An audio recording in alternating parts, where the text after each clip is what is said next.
Hi everyone, today I'm Mamta Sharma. Come back with one more informative video and आज का video totally dedicated है for the exam GMAT। आज के इस video में हम लोग डिस्कस करेंगे कि GMAT को कौन कौन से कैंडिडेट दे सकते हैं, कौन से ऐसे कैंडिडेट्स हैं, कौन से ऐसे कैंडिडेट हैं जो GMAT के एग्जाम के लिए एलिजिबल हैं, GMAT के एग्जाम का क्राइटेरिया क्या है, पासिंग स्कोर क्या रहने वाला है, कौन से कोर्सेज में एडमिशन मिल सकता है, कौन सी ऐसी कंट्रीज हैं जो जीमेट के एग्जाम के स्कोर कार्ड को एक्सेप्ट करती हैं एंड काफ़ी कुछ जीमेट के बारे में जानेंगे। एग्जाम पैटर्न क्या है, एग्जाम मोड क्या है, फॉर्मेट क्या रहने वाला है, सिलेबस के रिगार्डिंग कुछ क्वेरीज को सॉर्ट आउट करने की कोशिश करेंगे। And I think at the end of this video GMAT के रिगार्डिंग जो एक नॉलेज एज अ कैंडिडेट आपको होनी चाहिए अगर आप जीमेट को देना चाहते हो आने वाले कुछ टाइम में, सो वो नॉलेज आपको इस वीडियो से मिल जाएगी। So without wasting any more time discuss करते हैं हमारा फर्स्ट टॉपिक कि जीमेट का एग्जाम होता क्या है, जीमेट की फुल फॉर्म क्या है। वेल जीमेट की फुल फॉर्म, जीमेट एग्जाम की फुल फॉर्म रहती है ग्रेजुएट मैनेजमेंट एडमिशन टेस्ट। बात करते हैं जीमेट के एग्जाम पैटर्न या एग्जाम फॉर्मेट के बारे में। सो जीमेट का जो एग्जाम है वो 4 सेक्शंस में डिवाइड होता है। इनकी वो 4 मेजर सेक्शन को ही 4 मेजर सेक्शन में डिवाइड होता है और इन्हीं के रिगार्डिंग उस एग्जाम का सिलेबस रहता है। फर्स्ट जो सेक्शन रहता है, first section include analytical writing assessment, next include integrated quantitative reasoning and last section is of verbal reasoning. Okay, so in 4 sections के रिगार्डिंग ही सिलेबस रहता है, इन्हीं के रिगार्डिंग क्वेश्चंस आते हैं कि जीमेट का एग्जाम क्लियर करना बहुत बड़ी हाइप है। हाँ, आईएलटीएस पीटी के कंपैरिजन में थोड़ा सा हाई लेवल एग्जाम इसको कंसिडर कर सकते हैं, बहुत ज़्यादा नहीं, बट हाँ आईएलटीएस और पीटी के कंपेयर में जीमेट डिफरेंस है। इसके जो सेक्शन ऑफ स्किल्स हैं, जो एग्जाम पैटर्न है वो डिफरेंट है, सिलेबस डिफरेंट है, सो ऑब्वियसली स्कोरिंग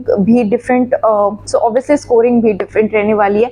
मूव करते हैं नेक्स्ट टॉपिक पे, विच इज जीमेट का जो एग्जाम है वो एक कंप्यूटराइज्ड एडेप्टिव टेस्ट है, इसको हम सीएटी भी बोलते हैं।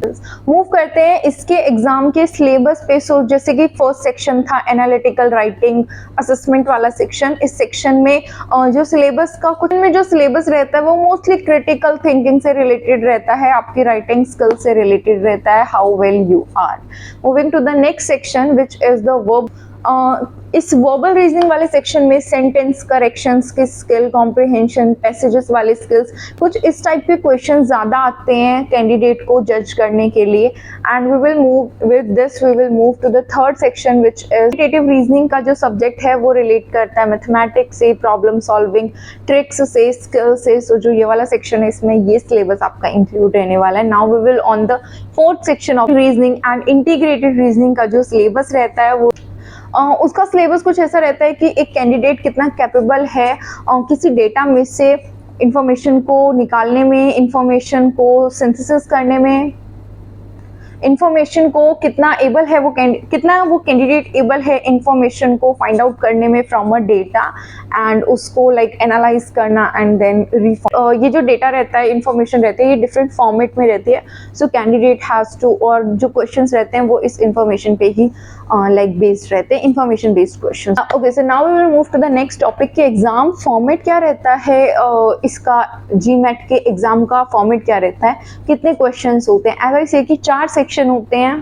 First section is of your analytical writing skill, इसमें आपका एक ऐसे या फिर पैराग्राफ टाइप का क्वेश्चन आते हैं। सेकंड जो सेक्शन आता है इज ऑफ इंटीग्रेटेड रीजनिंग, जिसमें कैंडिडेट के सामने 12 क्वेश्चन होते हैं। वर्बल रीजनिंग वाले सेक्शन रीजनिंग, क्वांटिटेटिव रीजनिंग, इसमें अप्रॉक्स 28 और 31 एमसीक्यू बेस्ड क्वेश्चंस होते हैं। का जो स्कोर कार्ड है जीमेट का वो कितने टाइम के लिए वैलिड है। वेल जीमेट एग्जाम का स्कोर कार्ड 5 इयर्स के लिए वैलिड है फ्रॉम द डे जिस दिन आपने टेस्ट दिया है, उससे 5 साल इन फ्यूचर आगे, उससे 5 साल के लिए, उस डेट से 5 इयर्स के लिए वो एग्जाम वैलिड है। Now moving to the next question कि कितना पासिंग स्कोर क्या रहने वाला है जीमेट के एग्जाम का, और कौन सा ऐसा स्कोर है जो एक कैंडिडेट को मेंटेन करना पड़ेगा एडमिशन। सो स्टार्ट करते हैं टॉपिक कि कितना स्कोर एक कैंडिडेट को मेंटेन करना पड़ेगा। Okay, so we will move to the next topic कि पासिंग स्कोर क्या है और एक कैंडिडेट को कितना स्कोर मेंटेन करना पड़ेगा। आईएलटीएस और पीटी की तरह यहाँ पे भी कोई ऐसा पासिंग स्कोर का क्राइटेरिया नहीं रहता है, बट फॉरेन यूनिवर्सिटीज में एडमिशन के लिए कैंडिडेट को अपना 700 या 750 अबव अबव का जो स्कोर है वो मेंटेन करना पड़ेगा अच्छी यूनिवर्सिटीज में एडमिशन लेने के लिए।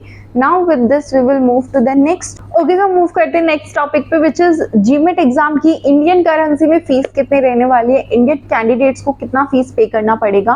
वेल, इंडियन कैंडिडेट्स के लिए इसकी जो फीस है वो नियर अबाउट 21,000 टू 21,500 के समथिंग है।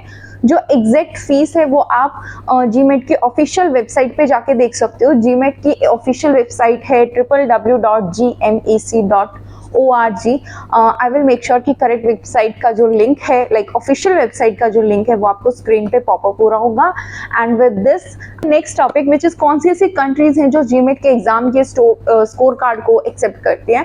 सो कंट्रीज में जर्मनी, न्यूजीलैंड, फ्रांस, जापान और यूके, ऑस्ट्रेलिया, यूएसए, ये कुछ कंट्रीज हैं। इसके अलावा भी काफ़ी सारी कंट्रीज हैं जो जीमेट के एग्जाम को एक्सेप्ट करती हैं। And with this I think score card के बेसिस पे कौन से कोर्सेज में हमें एडमिशन मिलता है। वेल, कैंडिडेट इस एग्जाम को कंप्लीट करते हैं, क्लियर करते हैं for taking admission in business related field. And अगर आपको बिजनेस के रिगार्डिंग कंप्लीट बिजनेस के कोर्सेज कौन से, कंट्रीज कौन सी है, एक स्कोर क्या मेंटेन करना है, लाइक कंप्लीट फॉरेन यूनिवर्सिटी में जाके अगर आपको बिजनेस रिलेटेड कोर्स करना है, अपनी स्टडी कंप्लीट करनी है इसी फील्ड में, सो क्या एलिजिबिलिटी है, कौन सी कंट्रीज हैं, कौन से कोर्सेज हैं बिजनेस में जो काफ़ी सारे कैंडिडेट्स को नहीं पता होते, उसका भी लिंक वीडियो के डिस्क्रिप्शन बॉक्स में आई विल मेक श्योर कि उसका भी link I will make sure कि बिजनेस रिलेटेड कोर्सेज का भी लिंक वीडियो के डिस्क्रिप्शन बॉक्स में प्रोवाइड करा दिया। सो जीमेट का जो एग्जाम है वो काफ़ी सारे कैंडिडेट इसलिए देते हैं क्योंकि उनको बिजनेस या बिजनेस रिलेटेड फील्ड में काफ़ी सारे कोर्सेज करने होते हैं, डिग्रीज कंप्लीट करनी होती है, अपनी मास्टर्स कंप्लीट करनी पड़ती है। And if you are a candidate जिसको बिजनेस के लिए ही लाइक अब्रॉड जाना है, बिजनेस को स्टडी करने के लिए, उस फील्ड में अपनी बैचलर, मास्टर्स या फिर कोई सर्टिफिकेट कोर्स कंप्लीट करने के लिए, and you are very confuse, so हमारे यूट्यूब चैनल पे बिजनेस रिलेटेड फील्ड के लिए भी, बिजनेस के लिए, so if you are a candidate जिसको बिजनेस के फील्ड में अपना आगे करियर बनाना है, स्टडी करनी है अब्रॉड जाके, specifically business management related courses के लिए, सो इसका भी वीडियो यूट्यूब चैनल पे अवेलेबल है। उसका लिंक आप लोगों को डिस्क्रिप्शन बॉक्स में प्रोवाइड करा दिया जाएगा। So you will make sure to watch that so I will make sure कि उसका लिंक आप लोगों को डिस्क्रिप्शन बॉक्स में प्रोवाइड करा दिया जाएगा। In case if you are interested to watching this video you can. And with this we move towards the end of this video. I hope कि वीडियो आप लोगों के लिए हेल्पफुल रही हो। Thank you so much for watching this video. I am Mamta Sharma. नहीं, thank you so much for watching.